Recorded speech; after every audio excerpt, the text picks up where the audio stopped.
வணக்கம் and welcome to dream ball TNPSC. இன்றைக்கி நம்ம பார்க்க போகிற டாபிக் எக்கனாமிக்ஸ் பகுதியில் அடிக்கடி கேட்கப்படுற ஒரு முக்கியமான ஏரியா. அதாவது 1947 ஆகஸ்ட் 15 நமக்கு சுதந்திரம் கிடச்சிச்சு. ஆனால் பிரிட்டிஷ்காரங்க நம்ம நாட்டை விட்டு போகும்போது இந்திய பொருளாதாரம் எப்படி இருந்துச்சுன்னு தெரியுமா? ரொம்ப மோசமாகவும் நலிவடைஞ்சும் போயிருந்துச்சு. நம்ம நாட்டில் பெரிய தொழிற்சாலைகளோ உற்பத்தியோ பெருசாக இல்லை. ஸோ அந்த டைமில் நம்ம இந்திய அரசுக்கு முன்னாடி இருந்த ஒரு பெரிய சவால் என்ன அப்படின்னா, நம்ம நாட்டை எப்படி முன்னேற்றுறது, தொழில்களை எப்படி வளர்க்குறது அப்படின்றது தான். அதனால தான் சுதந்திரம் கிடச்ச அடுத்த வருஷமே, அதாவது 1948 அன்னைக்கே இந்தியாவோட முதல் தொழிற்கொள்கை தீர்மானத்தை கொண்டு வராங்க. இதை எளிமையாக ஃபஸ்ட் இண்டஸ்ட்ரியல் பாலிசி அப்படின்னு சொல்லுவாங்க. ஸோ இந்த தொழிற்கொள்கையில் அப்படி என்ன தான் பண்ணினாங்க அப்படின்றத எக்ஸாம் பாயிண்ட் ஆஃப் வியூவில் நீங்கள் ஞாபகம் வச்சுக்க வேண்டிய சில முக்கியமான விஷயங்கள், அந்த இம்பார்ட்டன்ட் பாயிண்ட்ஸ் மட்டும் நான் கீழே வரிசையாக சொல்லிடுறேன். ஸோ இதெல்லாம் நோட் பண்ணி வச்சுக்கோங்க. ஓகே, இப்போ ஃபஸ்ட்டு இண்டஸ்ட்ரியல் பாலிசி எப்போ கொண்டு வந்தாங்கன்னா 1948 ஏப்ரல் 6. இதை கொண்டு வந்தவர் அப்போதைய தொழில்துறை அமைச்சராக இருந்த டாக்டர் சியாம பிரசாத் முகர்ஜி தான்.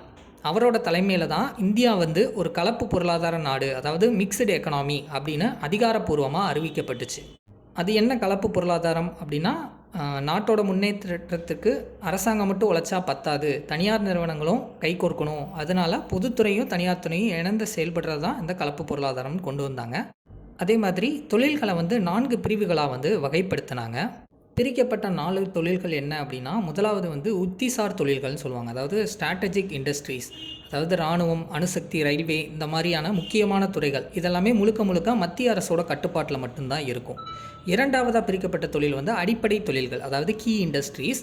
இங்கே நிலக்கரி, இரும்பு, எஃகு, விமான உற்பத்தி, இந்த மாதிரியான தொழில்கள் இருக்கும். அதாவது புதுசாக தொழிற்சாலை தொடங்கணும் அப்படின்னா அதுக்கு அரசு மட்டும்தான் பண்ண முடியும். தனியார் ஆல்ரெடி இந்த விமான உற்பத்தி எல்லாமே பண்ணிக்கிட்டு இருக்காங்கன்னா அவங்க கண்டினியூ பண்ணிக்கலாம் அப்படின்ற மாதிரியான பேசிஸில் கீ இண்டஸ்ட்ரீஸ் நடந்துக்கிட்டு இருந்தது. மூணாவதாக கட்டுப்படுத்தப்பட்ட தொழில்கள், அதாவது கண்ட்ரோல்டு சீரீஸ் இண்டஸ்ட்ரீஸ். அதாவது அரசாங்கத்தோட கண்காணிப்பில் தனியாரும் இந்த தொழிற்சாலைகள் எல்லாமே ரன் பண்ணிக்கலாம் அப்படின்றது மூணாவது. நான்காவது இந்த மேலே சொன்ன 3லையுமே வராத மற்ற தொழில்கள் எல்லாமே தனியார்லேயே விட்டுட்டாங்க. ஸோ இதுதான் இந்த தொழில்களை 4 பிரிவுகளாக பிரித்தாங்க. அதே மாதிரி தான் குடிசை மற்றும் சிறு தொழில்களுக்கும் முக்கியத்துவம் தரப்பட்டது. அதாவது அந்த காலகட்டத்தில் கிராமப்புறங்களில் வேலைவாய்ப்பை உருவாக்கணும் அப்படின்னா சிறு தொழில்கள் ரொம்ப முக்கியம் அப்படின்றத அரசு புரிஞ்சுக்கிட்டாங்க. அதனால் சிறு தொழில்களை பாதுகாக்கணும், அதை ஊக்குவிக்கணும் அப்படின்றதுனால இந்த கொள்கையில் அதுக்கும் சேர்த்து ஒரு முக்கியத்துவம் கொடுத்தாங்க.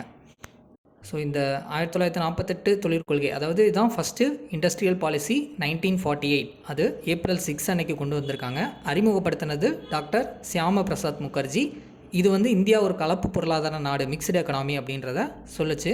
தொழில்களை 4 பிரிவுகளாக வகைப்படுத்தினாங்க.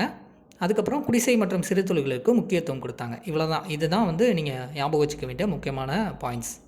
அடுத்ததான் செகண்ட் இண்டஸ்ட்ரியல் பாலிசி 1956. இந்த கொள்கையை எக்கனாமிஸ்ட் எல்லாரும் எப்படி கூப்பிட்றாங்கன்னு தெரியுமா? இந்தியாவோட பொருளாதார அரசியலமைப்புன்னு சொல்லுவாங்க. எக்கனாமிக் கான்ஸ்டியூஷன் ஆஃப் இந்தியா அப்படின்னு சொல்லுவாங்க. ஏன் அப்படி சொல்கிறாங்கன்னா, 1948க்கு அப்புறம் இந்தியாவில் பல மாற்றங்கள் நடந்துச்சு. குறிப்பாக ஒரு 1954 ஆவடியில் நடந்த காங்கிரஸ் மாநாட்டில் சமத்துவ மாதிரி சமுதாயத்தை, அதாவது சோசியலிஸ்டிக் பேட்டர்ன் ஆஃப் சொசைட்டி உருவாக்குறது தான் நம்ம நாட்டோட குறிக்கோள்னு முடிவு பண்ணாங்க. நம்ம நாட்டோட சொத்துக்கள் சில முதலாளிகள் கைக்குள்ளே மட்டும் போகாமல் எல்லா மக்களுக்கும் போய் சேரணும். அந்த அடிப்படையில் 1956 ஏப்ரல் 30 அன்னைக்கு அப்போதைய பிரதமராக இருந்தவர் ஜவஹர்லால் நேரு, அவர் தான் இந்த கொள்கையை வெளியிடுறாரு. அதன்படி தான் தொழில்கள் 3 அட்டவணைகளாக பிரித்தாங்க. நம்ம ஃபஸ்ட் இண்டஸ்ட்ரியல் பாலிசி நோட்டில் பார்த்துருப்போம். 1948 தொழில்களை 4 வகையாக பிரிச்சிருப்பாங்க இல்லையா? இதில் 3 அட்டவணையாக பிரிச்சிருப்பாங்க. ஃபஸ்ட்டு ஷெட்யூல் ஏல பார்த்திங்கன்னா அட்டவணையினே கொடுத்துருப்பாங்க. ஷெட்யூல் ஏல பார்த்திங்கன்னா அதே மாதிரி தான் இராணுவம், அணுசக்தி, இரும்பு இதெல்லாமே முழுக்க மத்திய அரசோட முன்னுரிமையில் அவங்களோட தான் நடத்த முடியும் அப்படின்றது. செகண்டு பிற தொழில்கள், அதாவது அரசாங்கம் தொழிற்சாலைகள்லாம் தொடங்கும், ஆனால் அரசாங்கத்துக்கு உதவியாக தனியார் இதில் சேர்ந்துக்கலாம் அப்படின்றது தான் அந்த ஷெட்யூல் பியில் கொண்டு வந்தாங்க. ஷெட்யூல் சியில் முழுக்க தனியாருக்கே விட்டுட்டாங்க. ஸோ அவங்களே ஃபுல்லாமே பார்த்துக்கலாம் அப்படின்றது. இந்த கொள்கையோட முதன்மை நோக்கமே பார்த்திங்கன்னா பொதுத்துறை நிறுவனங்களை பலப்படுத்துறது, அதாவது பப்ளிக் செக்டார் அண்டர்டேக்கிங்ஸை பலப்படுத்துறது. இதனால தான் இந்த காலகட்டத்தில் பெரிய இரும்பு தொழிற்சாலைகள், பொதுத்துறை நிறுவனங்கள் எல்லாமே இந்தியாவில் உருவாக ஆரம்பிச்சிது. இதுக்கு அடித்தளமாக இருந்தது பார்த்திங்கன்னா 2வது ஐந்தாண்டு திட்டம் தான். ஸோ அது எந்த மாதிரி அடிப்படையாக கொண்டுனா பிசி மகளனோபிஸ் மாதிரியாக அடிப்படையாக கொண்டு வந்தது தான். ஸோ இவ்வளோ தான் செகண்டு இண்டஸ்ட்ரியல் பாலிசி நோட்டில் கொண்டு வரப்பட்ட தீர்மானம். அதாவது முக்கியமான பாயிண்ட்ஸ் என்ன அப்படின்னா, நீங்கள் இந்த கொள்கையில் இந்தியாவோட பொருளாதார அரசியலமைப்பு, அதாவது எக்கனாமிக் கான்ஸ்டியூஷன் ஆஃப் இந்தியா அப்படின்னு அழைக்கப்படுது எது அப்படின்னா செகண்ட் இண்டஸ்ட்ரியல் பாலிசி தான், 1956. அதே மாதிரி இது வந்து மகளனோபிஸ் மாதிரியை வந்து அடிப்படையாக கொண்டு 2வது ஐந்தாண்டு திட்டத்தில் கொண்டு வரப்பட்டது. நோக்கம் அதான், சமூக உடைமை மாதிரி சமுதாயம், அதாவது சோசியலிஸ்டிக் பேட்டர்ன் ஆஃப் சொசைட்டியை உருவாக்குறது தான் இதோட நோக்கமே. தொழில்களை 3 அட்டவணைகளாக மாற்றிருப்பாங்க. அதில் ஷெடியூல் ஏபிசியை வந்து ஞாபகம் வச்சுக்கோங்க. ஓகே, அடுத்ததாக 1977 தேர்ட் இண்டஸ்ட்ரியல் பாலிசி. அதாவது 1977 ஜனதா அரசு கொண்டு வந்த ஒரு தொழிற்கொள்கை. அடுத்ததாக 1980 ஒரு இந்திரா காந்தி அம்மையார் கொண்டு வந்த ஒரு கொள்கை. ஸோ இந்த ரெண்டுக்கும் நடுவில் ஒரு பெரிய முரண்பாடு இருக்கும். அது என்ன அப்படின்றத கீழே டீட்டெயிலாக பார்க்கலாம். ஃபஸ்ட்டு வந்து இந்த 1977 தொழிற்கொள்கை, இண்டஸ்ட்ரியல் பாலிசி 1977, இதை வந்து ஜனதா அரசு தொழிற்கொள்கைன்னே சொல்லுவாங்க. நம்ம அரசியல் வரலாற்றில் வந்து ஒரு மிகப்பெரிய மாற்றம் நடந்த வருஷம் இது. முதலாக வந்து சென்டரில் மத்தியில் வந்து காங்கிரஸ் இல்லாமல் ஜனதா கட்சி வந்து ஆட்சிக்கு வராங்க. அப்போ வந்து மொரார்ஜி தேசாய் பிரதமராகவும் ஜார்ஜ் பெர்னாண்டஸ் தொழில்துறை அமைச்சராகவும் இருக்காங்க.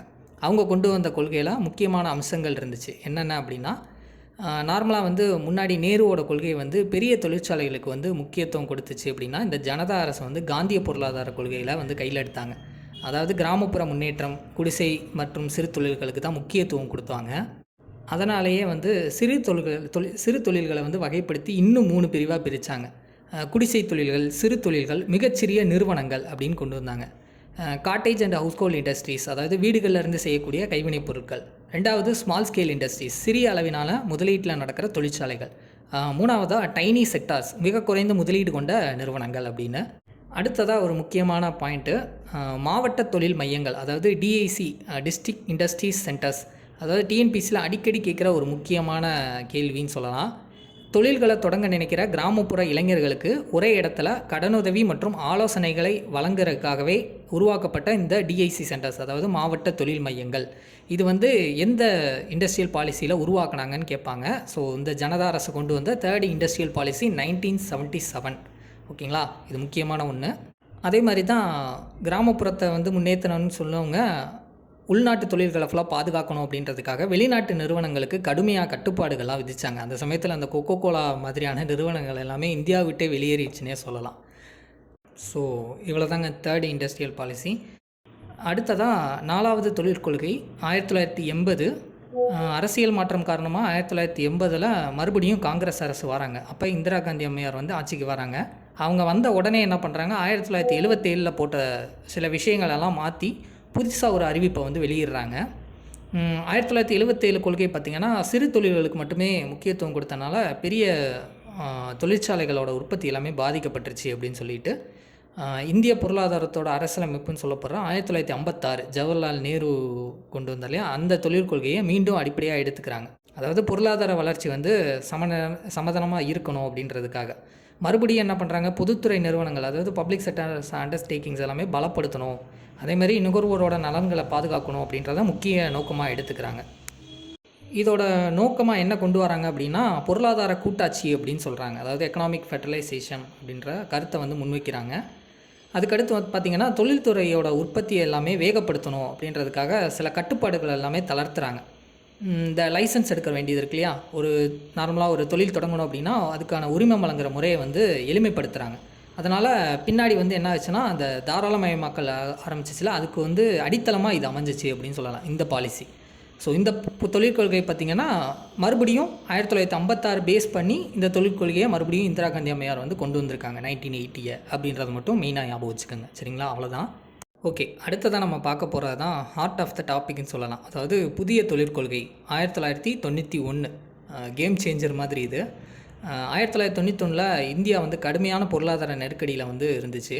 வெளிநாட்டு நாணய இருப்பு எல்லாமே ரொம்ப குறைஞ்சி போய் தங்கம் முதற்கொண்டு வந்து அடகு வைக்க வேண்டிய நிலைமையில் இருந்தது. அப்போ வந்து பிரதமராக இருந்தவங்க வந்து PV நரசிம்மராவ், நிதியமைச்சராக இருந்தவங்க டாக்டர் மன்மோகன் சிங்.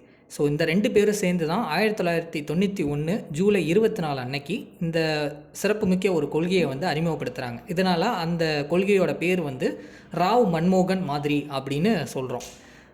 இதில் வந்து குறிப்பாக ஒரு அதிரடியாக ஒரு 4 முக்கியமான விஷயங்கள் எல்லாமே கொண்டு வந்திருப்பாங்க. முக்கியமான ஒன்று வந்து LPG கொள்கை. இதோட முக்கியமான இந்த இண்டஸ்ட்ரியல் பாலிசியோட முக்கியமான 1991 என்ன கொண்டு வந்தாங்கன்னா LPG தான். அதாவது லிபரலைசேஷன், ப்ரைவேட்டைசேஷன், குளோபலைசேஷன் அப்படின்றது. ஸோ லிபரலைசேஷன் தாராளமயமாக்கல் அப்படின்றது ஒரு தொழில் தொடங்கணும் அப்படி இருந்தால் அதுக்கு வந்து கடுமையான அரசாங்க விதிகள்லாம் இருந்துச்சு இல்லையா, அதெல்லாமே தளர்த்தி விட்டாங்க. அதனால தான் அது லிபரலைசேஷன் ஆச்சு. ப்ரைவேட்டைசேஷன் அப்படின்றது தனியார் மயமாக்கல்.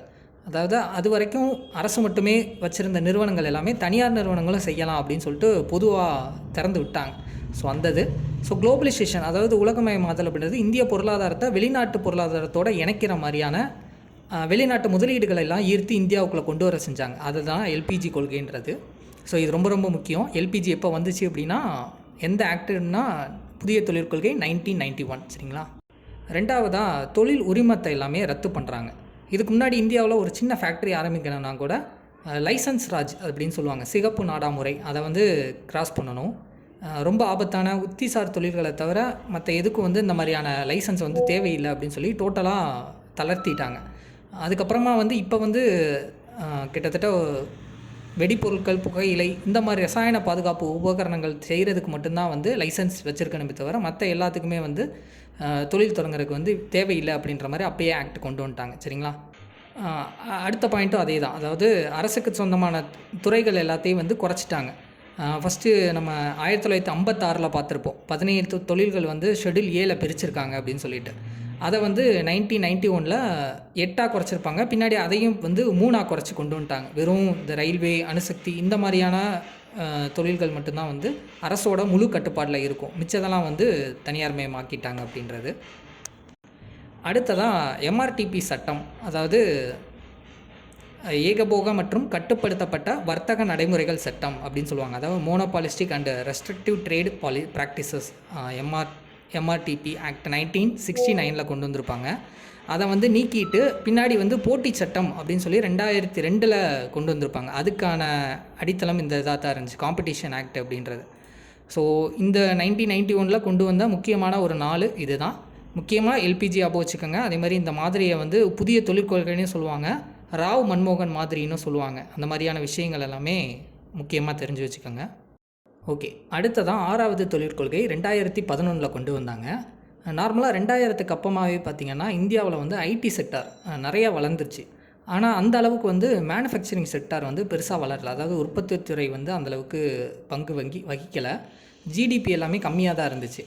இதை மாற்றி வந்து இந்தியாவை வந்து ஒரு உலகளாவிய உற்பத்தி மையமாக மாற்றுறதுக்காக 2011 அக்டோபர் 25 அன்னைக்கு அப்போ வந்து மத்திய அரசு வந்து ஒரு அதிரடியான கொள்கையை வெளியிட்டாங்க. அதுதான் வந்து தேசிய உற்பத்தி கொள்கை 2011 அப்படின்றது. இந்த 6th இண்டஸ்ட்ரியல் பாலிசியோட நேம் வந்து நேஷ்னல் மேனுஃபேக்சரிங் பாலிசி, NMP அப்படின்னு சொல்லுவாங்க, 2011.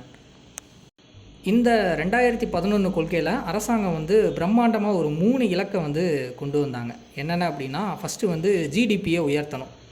அப்போ காலகட்டத்தில் வந்து நம்மளோட மொத்த உள்நாட்டு உற்பத்தி வந்து 15 to 16% வரைக்கும் தான் இருந்துச்சு. அடுத்த 10 வருஷத்துக்குள்ளே 25% வந்து உயர்த்தணும் அப்படின்றத நோக்கமாக வச்சுருந்தாங்க. அதே மாதிரி இளைஞர்கள் அதிகமாக இருக்கிற இந்தியா வந்து வேலைவாய்ப்பு இல்லாமல் இருக்கக்கூடாது அப்படின்றதுக்காக 10 கோடி வேலைவாய்ப்புகளை உருவாக்கணும் அப்படின்னு ஒரு இலக்கும் வச்சாங்க. 3வதாக தேசிய முதலீடு மற்றும் உற்பத்தி மண்டலங்கள், அதாவது முக்கியமாக இதுக்கான அப்ரிவேஷன்லாம் தெரிஞ்சு வச்சுக்கோங்க. NIMZ அப்படின்னா national investment and manufacturing Jones அப்படின்ற பிரம்மாண்டமான தொழில் நகரங்களை உருவாக்கணும்னு முடிவு பண்ணாங்க. இது என்ன NIMZ அப்படின்னா, சிம்பிளாக சொல்லணும்னா, ஒரு மிகப்பெரிய நிலப்பரப்பை எடுத்துக்கிட்டு அங்கே உலகத்தர வாய்ந்த சாலைகள், மின்சாரம், தண்ணீர், அப்புறம் தொழிற்சாலைகளுக்கு தேவையான வந்து உள்கட்டமைப்பு இதெல்லாமே வந்து அரசாங்கமே செஞ்சு கொடுப்பாங்க. அப்படி செஞ்சு கொடுக்கும்போது அதன் மூலமாக உள்நாட்டிலேருந்து ஒரு தொழில் தொடங்கணும் அப்படின்னு நினைக்கிறவங்களோ, இல்லை வெளிநாட்டிலேருந்து தொழில் தொடங்கணும்னு நினைக்கிறீங்களோ, அவங்களுக்கு தேவையான உட்கட்டமைப்பு வசதிகள் எல்லாம் செஞ்சு கொடுத்தோம் அப்படின்னா அவங்க ஈஸியாக வந்து அதில் இன்வெஸ்ட் பண்ணி அங்கே ஒரு தொழிற்சாலையை நிறுவி அவங்க அது மூலமாக பல பேருக்கு வேலைவாய்ப்பு உருவாக்கி கொடுத்து அப்படியே டெவலப் ஆகும் இல்லையா. ஸோ அதுதான் வந்து இந்த national investment and manufacturing Jones அப்படின்னு சொல்லி தொழில் நகரங்களை உருவாக்குறாங்க. சரிங்களா. இதுதான் பின்னாடி வந்து 2014 நினைக்கிறேன் மேக் இன் இந்தியா கொண்டு வந்தாங்க இல்லையா, இந்தியாவிலேயே தயாரிப்போம் அப்படின்னா. அந்த திட்டத்திற்கு வந்து இந்த கொள்கை தான் வந்து அடித்தளமாக இருந்துச்சு அப்படின்னு சொல்லலாம். 2011 இதை பார்த்துட்டு தான் 2014 அந்த மேக் இன் இந்தியா ப்ரோக்ராம் வந்து கொண்டு வந்தாங்க. சரிங்களா. இதுதான் வந்து 2011 முக்கியமான பாயிண்ட்ஸ். ஸோ நம்ம இந்த வீடியோவில் வந்து டோட்டலாக 6 தொழிற்கொள்கைகளை வந்து முக்கியமாக பார்த்தாச்சு. இந்த PDF வந்து நான் டெலகிராம் சேனலில் கொடுக்குறேன். வேணுங்கிறவங்க இதை ஒரு பிரிண்ட் போட்டுக்கோங்க. எக்ஸ்ட்ரா பாயிண்ட்ஸ் ஏதாவது இருந்துச்சுன்னா நீங்கள் சைடில் எழுதி வச்சுக்கோங்க. ஸோ இது ஜஸ்ட் என்னோடய ரெஃபரன்ஸுக்காக நான் நோட்ஸ் மாதிரி எழுதி வச்சது தான். சரிங்களா. அதேமாதிரி டெலகிராமோட லிங்க் வந்து நம்ம டிஸ்கிரிப்ஷனில் இருக்கும். கிளிக் பண்ணி இந்த PDF வந்து அதில் டவுன்லோட் பண்ணிக்கோங்க. ஓகேங்களா. Thank you all.